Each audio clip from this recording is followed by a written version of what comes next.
Hey skiers, it's Bob with SkiEssentials.com. Welcome to our 2024 ski test. Got a new one for you this year. This is a Salomon QST Echo 106.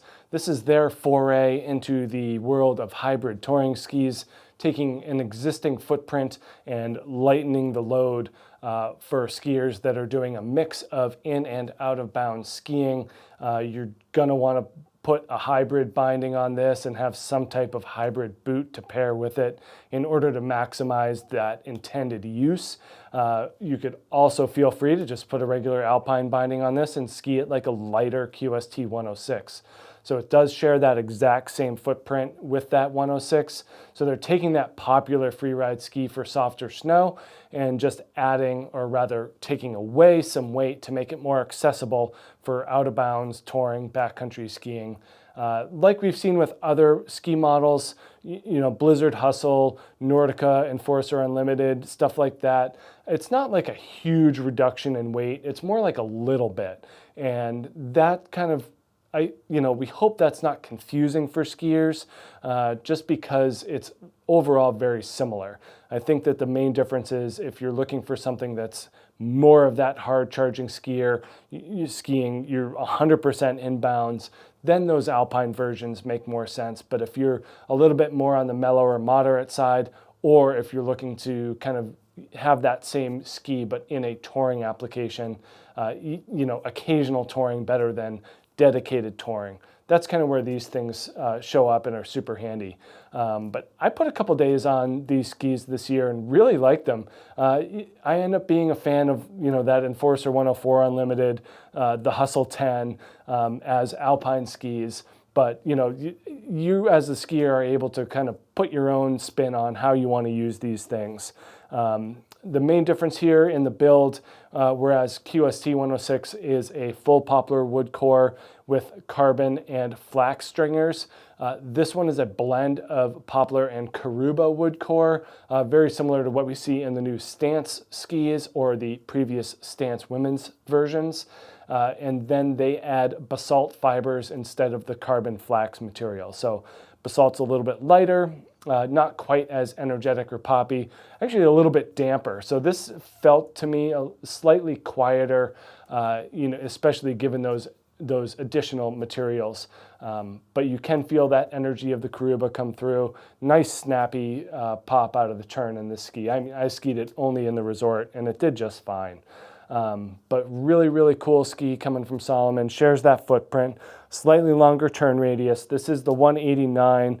We're looking at a 20-meter arc in this ski, so more of that fall line skier. We talk about it with regular QST 106 as well, versus the rest of the QST line. This 106 has that more direct shape to it and allows for more aggressive skiing. Even with that slightly lighter wood core, I think it still holds true. Not a huge difference in weight here. Again, this is the 189. I got it on the scale here at 1,946 grams. And just because I have it here, the 106 regular in the 189, 2207. So a little bit over 200 grams difference between the Echo and the regular 106. So, do what you want with that. Is that enough of a weight difference for skiers to make a wholesale change and say, well, I'm going to have one for the resort and one for backcountry? I'm not quite sure.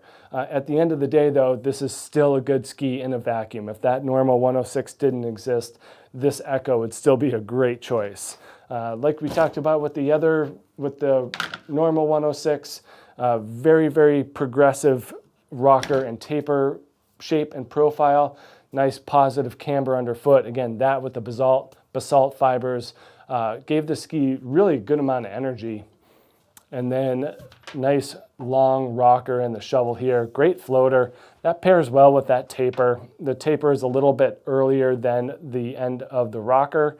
So it just makes it turn really, really easily. It's super smooth when you're getting it out there and making any types of turns.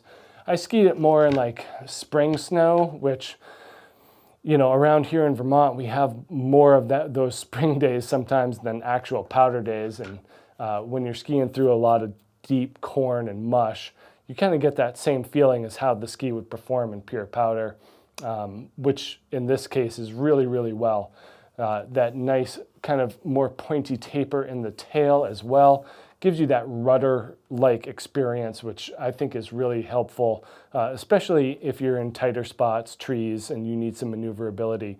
The tail of this ski really just allows you to kind of, get your weight back there and make those nice, easy turns through. So pretty cool way to shape a ski. And then tail rockers a little bit lower than the other QSTs. Again, kind of giving this a slightly more directional feel, a little bit more of that aggressive fall line mentality. Not a ton of splay back here. But yeah, pretty cool new entry into the hybrid touring department.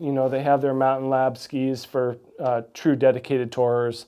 And, since this company basically invented the shift as well, that's kind of the intent here. Regular QST definitely falls on that heavy side to be paired with that shift, even though that's kind of how the marketing seems to go.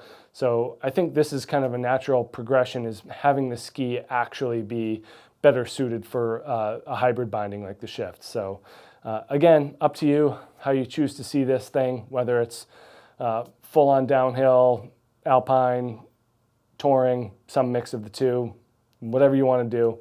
In a vacuum, great ski, follows that footprint, which I really like, and delivers a lot of energy and stability. So great job by Salomon getting into this realm.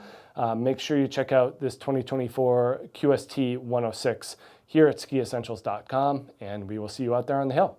Bye.